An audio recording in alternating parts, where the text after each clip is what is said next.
Eh Steph, qu'est-ce que tu fais? Bah, écoute, commence à faire bon, hein. Moi, j'ai envie de mettre des plantes dans mon bassin ou à côté du bassin, tu vois. Ça, c'est des plantes pour les aquariums, c'est pas des plantes pour les bassins. Je comprends vraiment rien. C'est pas possible, ça. Hein? Tu sais qu'on peut mettre beaucoup de nos plantes d'aquarium dans les bassins ou en périphérie, parce qu'il y a certaines qui aiment bien juste avoir les pieds dans l'eau et se balader. La plupart de nos plantes sont des plantes terrestres, hein. Regarde.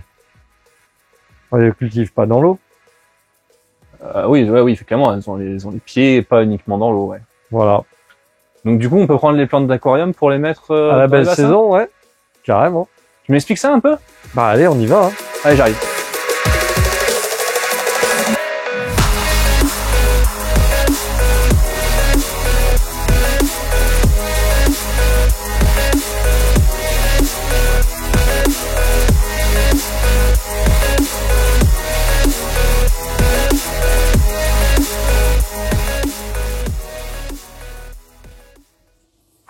Mais du coup, Steph, ça marche. Ça marche.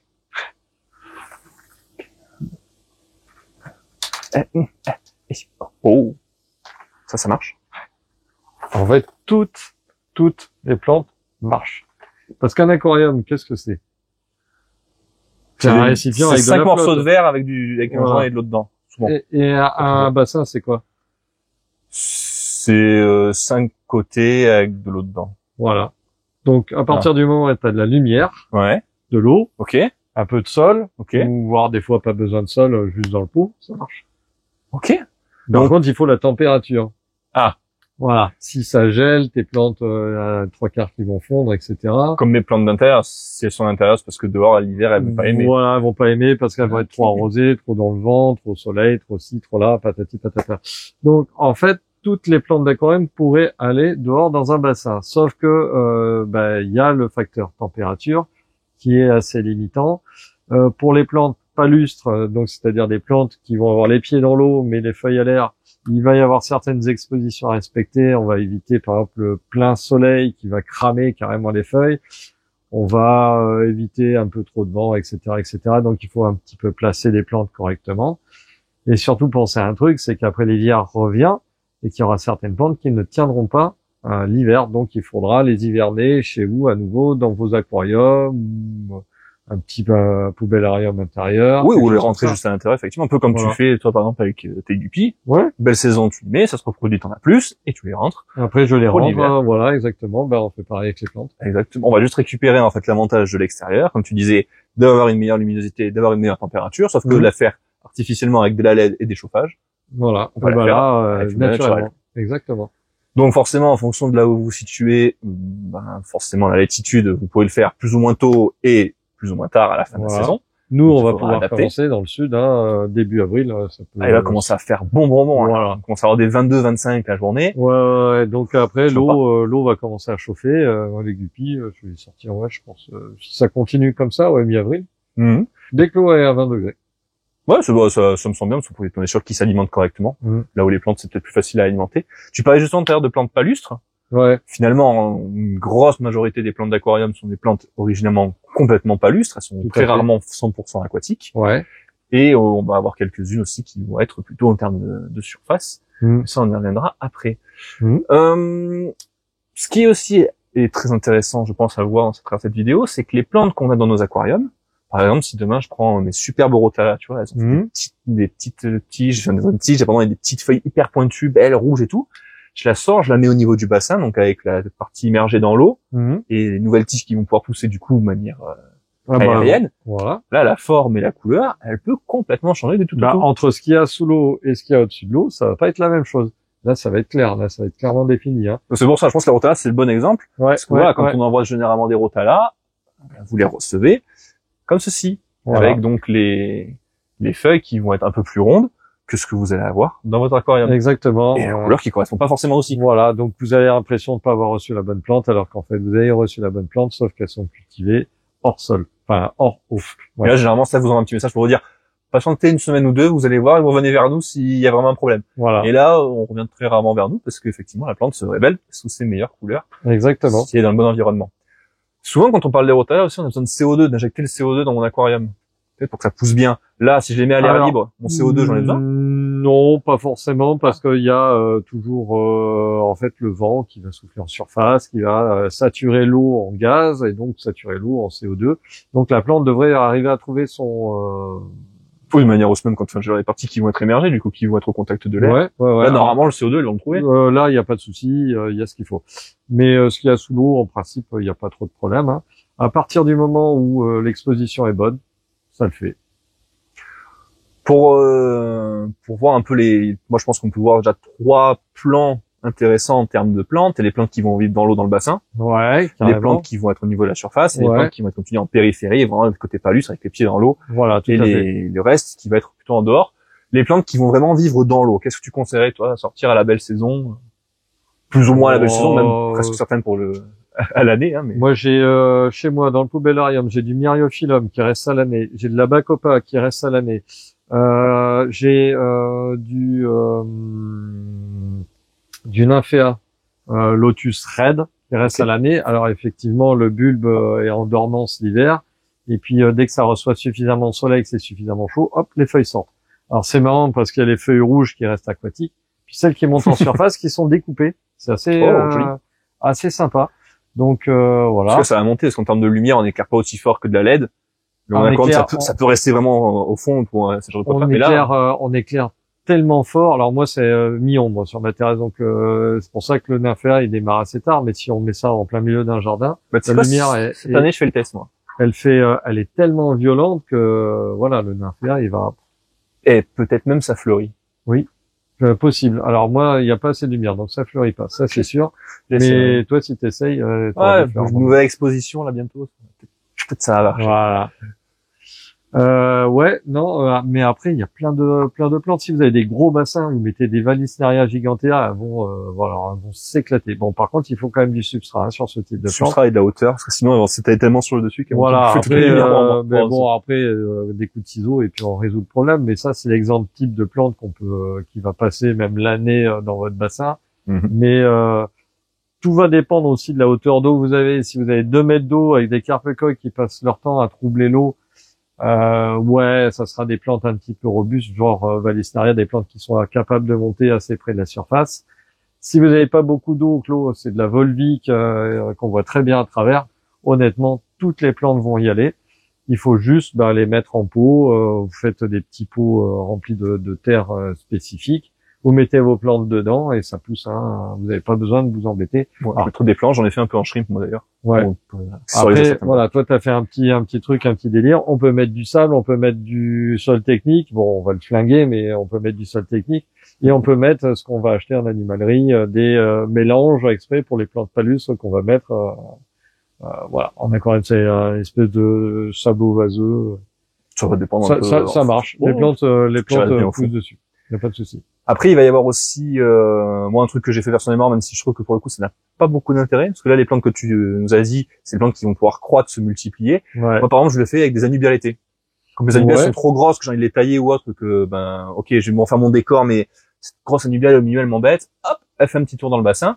Elle se développe pas forcément beaucoup plus. Mais dans toute la période estivale, par contre, elle est dedans, il n'y a aucun souci. Je la reprends jamais dans l'aquarium l'hiver. Très bien. Nickel, elle a fait une feuille pendant 6 mois, mais c'est pas grave. Elle a pas tu pourrais être surpris, tu pourrais être surpris. Elle pourrait exploser aussi. Mais bon, le problème, c'est comme souvent, j'ai laissé flotter, sans les accrocher sur un support. Elle faut tellement de racines pour aller s'accrocher sur les premiers trucs qu'elle trouve. Et elle se balade comme elle peut, donc forcément, c'est clair. Pareil, tout ce qui est plantes, par contre, un peu plus fragiles, comme les myriophyllum, ce genre de choses-là, qui vont être, attention avec quoi on les mélange. Voilà. Il y en a qui vont les brouter. Poisson rouge, carpe-coille, etc. Voilà. Tous ces plantes-là, ça se fait brouter. Les guppies, les crevettes, vous pouvez y aller. Myriophyllum, il s'éclate. Là, il y a. Là, c'est quoi faire. Ouais. En plantes qui vont être plutôt sur les côtés, là, à ce moment-là, on peut presque faire. Moi, j'aime bien faire ça, le bord de bassin, mettre de la mousse de Java si vous en avez, mais même n'importe quelle autre mousse avec juste qui trempe d'un côté. Alors, ça fait un support pour certaines racines pour les plantes légères. Il faut les mousses, il faut éviter qu'elles prennent le soleil tout par contre, il faut pas qu'elles vont être brûlées, il faut éviter le mistral, il faut éviter les vents secs, sinon la mousse est cramée. C'est spécifique, hein. Donc là, il faudrait installer un brumisateur qui oui, ou si tu as la cascade qui coule à ce moment-là, sur les pierres, sur le bord, mais l'été les mousses font un peu la gueule. Faut pas que ce soit en plein cagnard. La fontinalis, par contre, elle s'éclate. Tu la mets dans l'eau, elle s'éclate. Il n'y a pas de souci. Là, on va être tranquille. Si c'est pas trop chaud aussi. Après, il y en a qui font des petits, pareil, comme tu disais, des petits bacs, mais sur le côté du truc, avec des pieds qui vont être juste dans l'eau. Voilà. On va mettre les mélanges un peu sableux à ce moment-là. Même ce que vous utilisez, vous, en plante d'intérieur pour mettre les plantes dedans, je pense que ça fonctionnerait aussi. La tourbe blonde. Voilà, tout ce qui va être tourbe. Ouais, ça passe. Pour ça fonctionnerait. Même si, ça passe. Ça passe. De l'eau, c'est pas forcément le top pour acidifier. Et là, tu mets des cyperus, tu mets, enfin, il y a tout un paquet de plantes, des colocasia, des machins. Ouais, moi, j'aime bien, par exemple, ne serait-ce que ça, hein, ce qu'on a derrière nous, hein. Ouais. Voilà, les petites hydrocotyles, comme ça, hop. Qui vont, je vais en attraper une. Ouais. Qui vont pouvoir se répandre sur le sol. Et ça va un peu partout, ça court. Ça va sous l'eau, dans l'eau, au-dessus, et ça va. C'est très joli. À rentrer, bien sûr, à la belle saison. Enfin, à la fin de la belle saison. À la fin de la belle saison, à éviter aussi un ensoleillement trop fort, sinon ça les crame. C'est petites feuilles, petites tiges, donc c'est assez fragile. Mais ça peut vous faire un petit tapis, comme pas mal de Ludwigia, des plantes comme ça aussi, hein. Ah oui, tout c'est pas mal, hein. Généralement, les plantes à tiges qu'on va avoir en aquarium, qu'on arrive à mettre sur le côté, ça peut être assez sympa. Donc, pourquoi pas, je vois de la verticillata juste là. Ouais. Ça fonctionnerait aussi, tous les hydrocotyles marchent très bien. Après, les plantes sur lesquelles on pense peut-être plus souvent et plus facilement, c'est parce que les plantes de surface ont souvent été l'inverse. C'est des plantes qui étaient plus de l'origine pour les bassins. Voilà. Et qu'on a importées à l'intérieur. Et qui, alors, du coup, sur les grandes comme la pistia. Voilà, ça, c'est la plante phare. Je pense que tout le monde en a mis au moins une ou deux dans ses bassins un jour ou l'autre parce qu'on en croise en animalerie, on en croise de partout. Et c'est une plante qui, pour le coup, aime bien le soleil, etc., etc. Donc, on met ça en bassin. Effectivement, l'hiver, elles font complètement. Donc après, vous les rentrez, vous les hivernez ou vous prenez les rejetons que vous mettez en aquarium. Parce que les grosses pistias en aquarium, c'est un petit peu envahissant, on va dire. Voilà. Mais et après, tout le reste, tout ce qui est limnobium, etc., etc. Vous pouvez mettre des lemna minor, mais moi, je vous le déconseille parce qu'après, si ça vous plaît pas, vous pourrez plus du tout vous en débarrasser. Lemna minor, il y a vraiment deux solutions, quoi. C'est soit tu mets ça te plaît, tant mieux. Soit tu mets ça te plaît pas, au secours. Soit tu mets ça te plaît, mais il y a des poissons rouges. Et les coilles, m'en fous. Alors là, ça, par contre, ça se régale. T'as beau te plaire que, il aura quand même plus beaucoup. Ouais, c'est clair. Donc, pareil pour tout ce qui est azola ou sur toute petite. Azola, ça aime pas l'été. Donc, en fait, c'est une plante qu'on voit chez nous en France, par exemple, exploser au printemps et disparaître au mois de juin, juillet, dès qu'il y a des grosses chaleurs. À moins vous mettez un voile d'ombrage dessus. Mais les poissons rouges mangeront tout autant que les lemna minor. Ah, mais ça, c'est là, il n'y a pas de problème. Aucun espoir. Voilà. Aucun espoir. C'est bien pareil. Arisa, ça fonctionnerait bien. Ouais. Après, toutes les plantes de surface, un peu cool. Après, il y a des plantes, naturellement, qui sont plus faites pour les bassins et qui sont rentrées à l'intérieur. Je sais que, par exemple, tout ce qui va être, pour les aquariums et qu'on va mettre peut-être sur les bassins. Moi, je sais que moi, mon spathiphyllum. Bon, il fait beau, il fait bon dehors, les pieds dans l'eau, et alors là. Il s'amuse, hein. Ça se régale, tous ces sports de plantes-là. On fait juste attention aux engrais qu'on peut utiliser, notamment quand on met dans le bassin, histoire que ça embête pas certains animaux. Si vous mettez des crevettes, par exemple, dans vos bassins et que vous surchargez d'un coup d'engrais, ça leur plaît pas. Les poissons, ils ont une plus grande tolérance, mais c'est quand même pas cool. L'engrais, vous allez vite voir que vous en mettez, l'eau devient verte, et puis après, vous arrêtez. Et puis vous achetez un UV, et puis vous mettez une valve d'ombrage. Donc l'engrais, on fait attention à ce qu'on fait, on limite, on regarde le besoin des plantes. Hein. Si vous voyez qu'elles explosent, vous mettez pas d'engrais. Si vous voyez qu'il y a de la chlorose, c'est-à-dire des feuilles jaunes qui commencent à se trouver, des trucs comme ça, vous mettez un petit peu d'engrais, un petit peu. Oubliez pas, l'été, on est bombardé en soleil jusqu'à 16 heures par jour avec une intensité folle, ce qui fait que c'est le terrain pour toutes les saletés, les filamenteuses, les machins, les trucs. Donc, si vous faites n'importe quoi, que vous voulez jouer à l'apprenti sorcier en mettant de l'engrais, pas de problème, mais vous allez vite regretter le truc. Donc, vous apportez que si vos plantes en ont besoin. Un bassin, c'est naturellement riche, surtout quand il est vieux. Hein. Quand il est jeune, c'est un poubellarium que vous venez de faire, évidemment. Il va falloir un petit peu le démarrer, l'aider un petit peu, mais voilà. Si vous voulez démarrer la première année, vous avez mis par exemple les poissons rouges, l'école que vous mettez dedans, vous laissez tourner un an. L'année prochaine, ça peut être un endroit quand même plus propice et plus sympa pour les carrément. Mon Steve, je crois qu'on a fait quand même pas mal de... Ouais, on a fait un petit peu le tour. On a fait un joli petit tour. On a fait un tour très large, hein, parce qu'on pourrait rentrer dans le détail, mais on va pas s'en sortir. Puis c'est le début de la saison des bassins. Ouais. On a encore plein d'opportunités pour vous en faire des vidéos dessus. Donc si vous avez des idées de vidéos que vous voulez voir spécifiquement sur les bassins ou sur les périodes chaudes, sur comment gérer son aquarium quand il fait vraiment trop chaud, pourquoi il faut éviter les pains de glace et pas mettre de bouteilles trop jolies non plus dedans, bon, ces choses-là, vous nous mettez en commentaire, on peut les traiter. en fonction de vos besoins et de vos idées. Tout à D'ailleurs, fait. vous avez vu en début de vidéo, je vous ai mis le gagnant, en tout cas la blague qui nous a fait le plus rire sur des vidéos précédentes. Si vous voulez participer également, Ouais, vous êtes les bienvenus. vous pouvez toujours dans les commentaires vous bombarder vos blagues drôles, idéalement en rapport avec l'aquario ou les animaux de manière générale, Voilà. et vous passez en début de vidéo si vous êtes choisi et que vous avez refait notre journée. La semaine dernière, on était allé interviewer monsieur Nicolas Tiliakos, CEO de Prodibio. Donc si vous voulez retrouver la vidéo, elle est juste là, ou je sais pas en fonction de où YouTube met le i, parce que des fois on inverse les cadres et du coup, des fois je mets là et c'est pas du tout là. Moi, je les vois même pas, mais bon.